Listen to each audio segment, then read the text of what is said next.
Good evening on this fine, actually very chilly Monday evening, the 7th day of 7 days of World Haemochromatosis Week. And tonight, because it's the last day officially, but not for me because I'm still catching up from day 4, so I'm presenting tonight day 4 facts with Michelle, who is a haemochromatosis, I won't say sufferer, but I have haemochromatosis. I have 2 genes, and I've just, as a naturopath, want to share my knowledge of the body's systems and how we can best utilize our natural health and what nature provides us to complement our healing and recovery with haemochromatosis and any other chronic health disorder. Anything that's afflicting us can be supported and recovered through the use of natural medicine and integrating it with Western pathology and Western medicine. So tonight I'm going to share an overview very quickly, because it's getting late,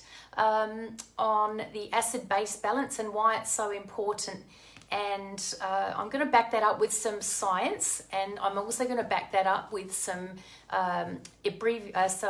definitions, because it's really important that we understand that the acid-base balance is actually one of the very first chapters, if you're studying medicine, of the way the body maintains homeostasis or balance. So the other thing is I'm wearing red tonight because haemochromatosis is, the World Haemochromatosis Week has tried to bring awareness to the world and people and doctors and patients and sufferers who don't even know they have it by shining red lights. And I don't have a red light here, so I'm sharing my red beanie and a red jacket. And I won't stand up because I might have my Jimmy Jams on, but that's okay because it's cold today. So, haemochromatosis, why is the acid-base balance important? Someone just today actually asked about different supplements that they were taking, or their husband was taking, with haemochromatosis. And one of those supplements was calcium. Obviously, our acid-base balance is governed by the minerals that our body can restore into the bloodstream to make everything a beautiful pH in our red blood stream of 7.5 around about.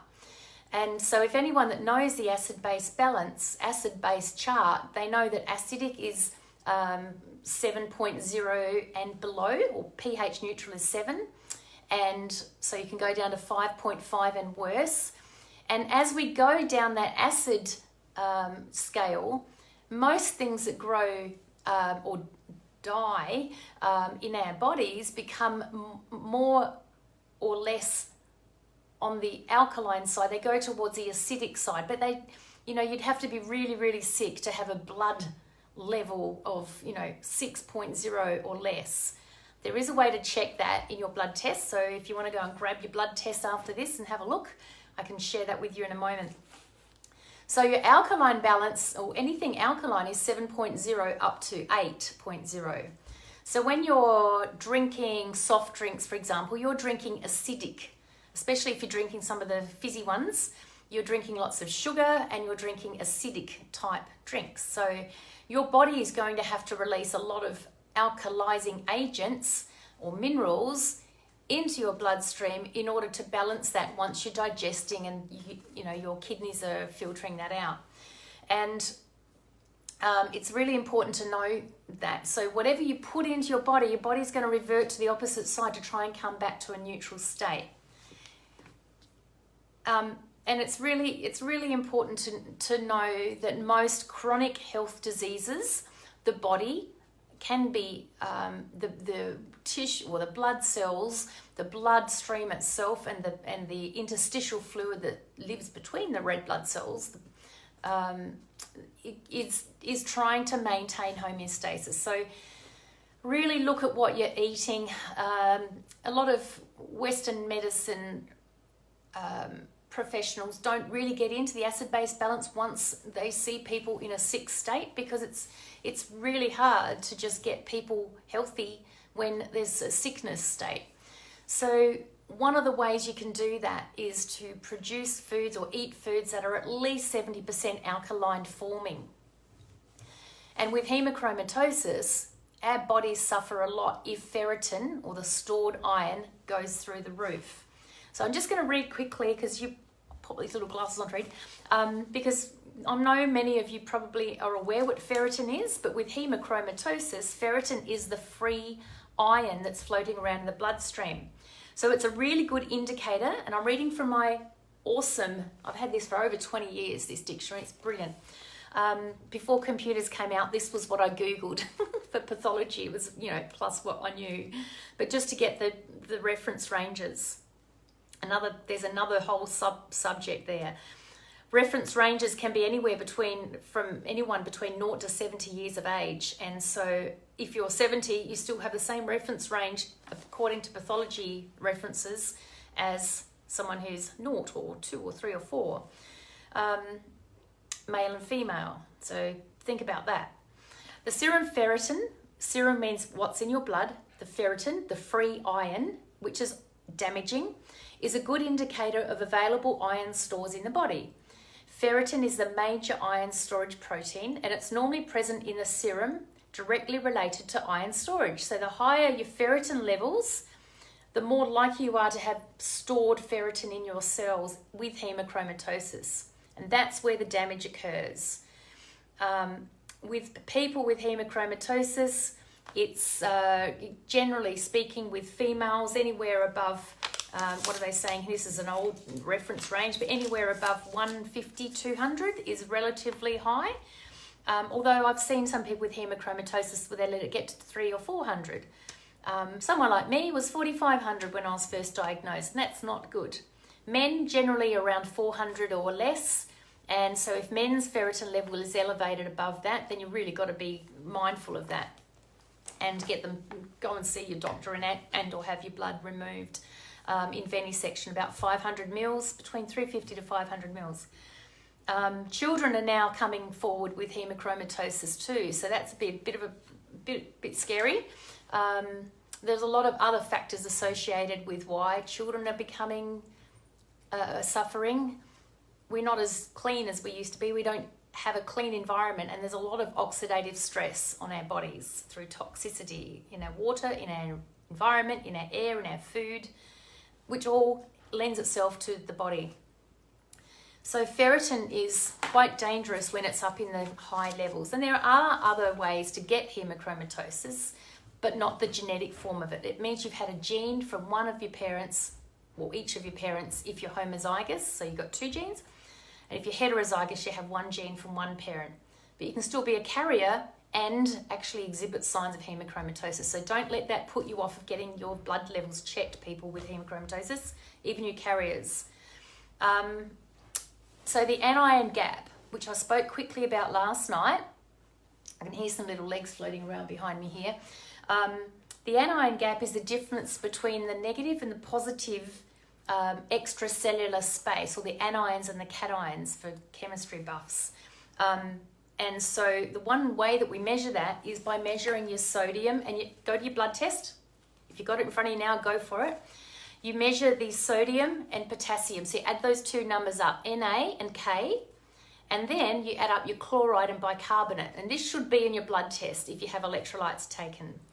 And so what you end up doing to get the anion gap, or the difference between the negative and the positive of the cells, is you take the sodium, the chloride and bicarb away from that first sodium and potassium number that you get. So add those two up, and then minus it and see what you get. Anything greater than 11, and you generally are getting a little bit less alkaline. You wouldn't be acidic, but you'll be less alkaline. So that then makes the body want to become and maintain homeostasis. The body is always striving to get homeostasis. We don't want acidosis in our system. We don't want lactic acidosis or anything like that. Increased levels of acidosis, increased in general pathology, is very high. But I always look at it as anything above 11 and your body's shifting out of a nice pH level. With ferritin and high hemochromatosis, or people with hemochromatosis, and those who have other genetic variants that may include superoxide dismutase, a gene that increases your body's risk of oxidative stress. These people tend to have higher acidic levels, and especially when their ferritin's really high. And this is why. Someone asked me yesterday, how can you, the practitioner actually, how can you tell through blood screening, which isn't a preferred form for medical practitioners, but a lot of practitioners are trained in live blood and coagulated blood screening, as I am. And I just wanted to show you a picture of what an oxidative stress looks like in live blood cell, in dark field live blood screening. I don't know if you can see that. See how those cells look like a bottle cap shape? That's a pretty unusual thing to see in that full amount, but this one was taken back in 1990, and this person, it's writing so small, it's in German too. I can't actually, oh yeah, neurodermatitis. So they had dermatitis and alopecia, or hair loss. So they had high levels of oxidative stress going on their body, and you can see that the body is actually trying, well, the body would be trying to remove the waste from the cells.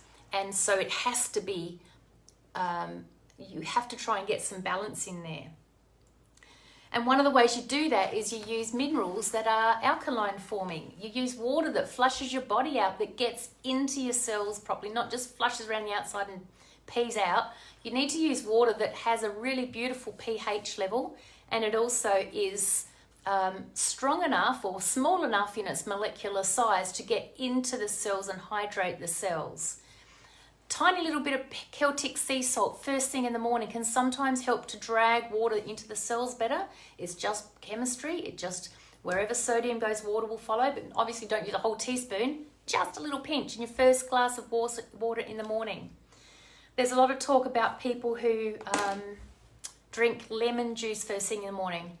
I'm a dental health educator as well as a naturopath, and it's pretty important if you are drinking lemon juice to make sure you drink through a straw, because your teeth will be not very happy. It's too acidic for your teeth, and or rinse your mouth out afterwards, and or be careful. And yeah, so where are we? So we're talking acid alkaline balance. Oh, minerals that are alkaline forming are calcium, magnesium. There's quite a few beautiful minerals that you can take, but you need to look at the forms of calcium you're taking, because if you're taking a calcium form that's a carbonate form, you're basically not getting that calcium potentially into the cells properly. It may just be flushing around the edge. And there are quite a few studies now showing that high calcium carbonate levels can actually harden arteries. So just be wary of the type you're taking, and just know that the commercial advertisers that market calcium use the calcium carbonate form. Basically, it's crushed seashells. It will alkalize you, but it shouldn't be used long term. I tend to use different forms of calcium than that one, because I've learned many, many years ago in naturopathic school that was the worst form well, the poorest form, but the cheapest form. So that's probably why they use it in their off-the-shelf, high-volume calcium, I won't mention brand names, forms. You can think about it and have a look. If it's calcium carbonate, it's seashells, crushed seashells. Some other forms of calcium, hydroxyapatite. There are now chelated forms of calcium that help to get into the cells better.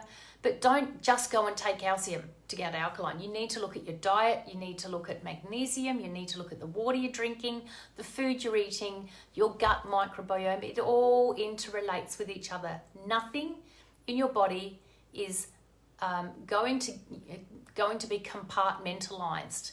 That means that every single cell in your body is getting food that you eat, and the byproducts of that will be the nutrition that your cells receive. So you can either have food being a slow poison, or food as medicine. So just there's two little visuals that I get from that. So ask yourself that when you're eating. So those people with an anion gap greater than 11 and into 13, 14, 20, 25, haven't seen many 30s, but I'm sure they're out there, their body is becoming very much more acidic. And it's really important that you get that balance. Step 1 to get that balance is look at your diet. Step 2 to get that balance is to look at the water you're drinking. Is it processed? Is it demineralized? Is it bubbly and vibrant? Is it producing hydrogen that helps to provide more antioxidants to your cells? And sleep. Sleep's really important too. Don't forget sleep. Sleep's really important to rest your body so your body can detox overnight. Your liver usually wakes up, in Chinese medicine terms, around about 2 to 4 in the morning. So if you're waking up in those times, have a look at what you're doing. Is your liver unhealthy? Is it needing to get some support? Do you need to use things that collate heavy metals from your system, that are either supplements that do that are proven to do that, or food as medicine to help? Corianders are beautiful. There's love-hate relationship with coriander, but it's a beautiful heavy metal chelator. So any questions? It's really hard. I've never been able to work out how to get questions on Facebook Live, but if you do, just pop them in the chat and I'll answer them as soon as I can get to them. My days are very, very busy. I can only answer certain times of the day, usually evening or morning, and I won't offer answers during the day. So if anyone, hi Alana, I can see you gave me a love heart. I'm wearing red because it's World Haemochromatosis Week, and red is, I'm meant to be lighting up the windows with red, but I'm not going to do that. Not in suburbia anyway. Tomorrow's chat is on day 5, even though it's day 7 right now of World Haemochromatosis Week. If you have anyone around you that has had hemochromatosis or you want more information, you know where to find me. There's also the international sites, and there's the Australian Haemochromatosis Society, I think it's called now. And you'll get a lot of basic medical support there. I can't remember what I'm delving into tomorrow, and I have to look at my phone to check because I've got it all laid out, but we will be doing day 5, which is around your nutrition. That's right. It's about nutrition and hemochromatosis, and there's a big myth out there that the diet's not going to help you if you've got hemochromatosis. The only thing that's going to help you is getting your blood taken.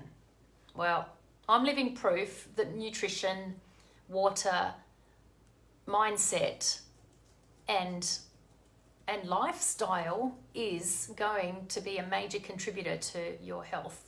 I'm in my 52nd year, and I was diagnosed when I was 28 with hemochromatosis, severe hemochromatosis.